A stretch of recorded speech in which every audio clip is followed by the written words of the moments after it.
I think it was an outstanding game because we found a way to go win, and it was ebbs and flows of a ball game that you talk about, and when you go in there at halftime, you're 10-0, and you had a nice drive, and you got some energy because a nice catch there.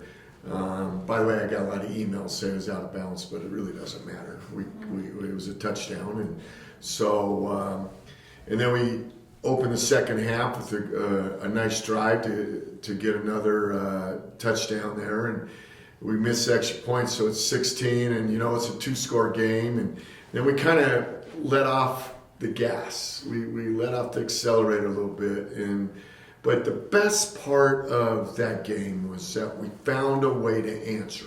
I thought we found a way to answer the challenges within the game.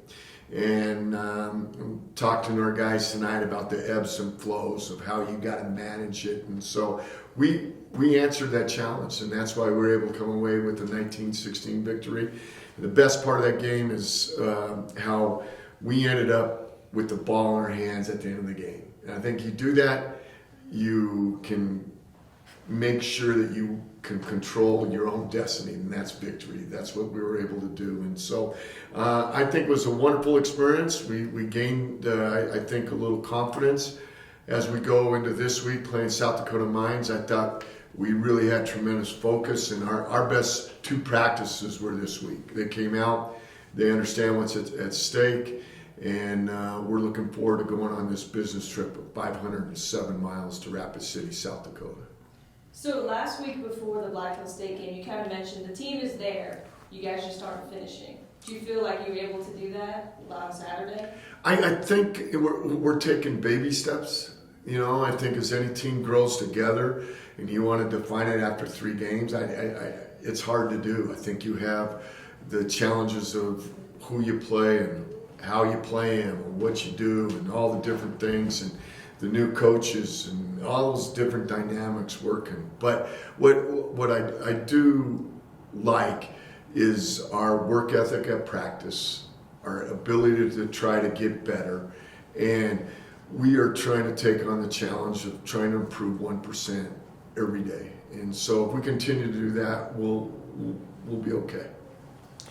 Coach, you obviously didn't want to go 0-3. How big was it to finally get Owen in the RMAC at home in front of this crowd? Well, the reality of this thing is I told the guys that, when we started last week, we're in our regular season now. And our preseason was, we were 0-2, and now we're in our regular season, we're 1-0. And that's the way we're going to approach it. We got the RMAC still in front of us, a lot of football still left to be played, and we sure enjoy being 1-0 versus 0-1. Now that you're in kind of the grind of the season here, I was talking to the guys about this as well.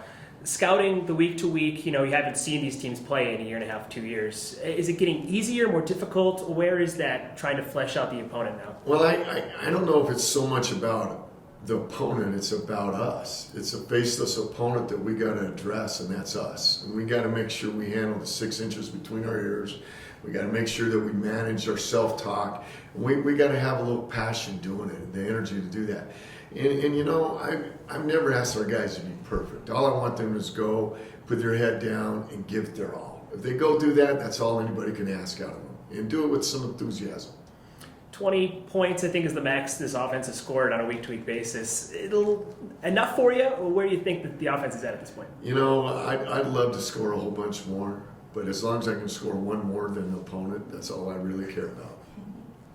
Kind of going off that, 2 out of the last 3 games, your defense holds the teams to under 20 points. Are you happy with where your defense is at right now? I think our defense is doing an outstanding job. I know they were a little frustrated giving up 2 scores and a 2-point play, two 2-point plays. But, they've held us in there. They've battled, and we've had some injuries with the defense, and you had some young kids step up. And I'm really excited about the direction this is going, and not giving up the so-called 80-yard plays and the big plays to make them earn it. And so our offense will catch up. What do you see out of South Dakota Mines? South Dakota Mines is a really well-coached team. They have their head coach came over from Northwest Missouri, so the pride and tradition of what the Bearcats got. And so he's trying to establish there. They got a very outstanding running back in Lewis that played against us 2 years ago. I keep wanting to say last year, but we didn't play. And so, and their quarterback is they're really a dual threat guy. They do a lot of eye candy, meaning they're going to fake one way and come back the other way. And then they got a kid, I just know him by his number, 49, and he's a tremendous player on defense. And he's like Gumby. He just slips through the cracks and gets there and makes things happen.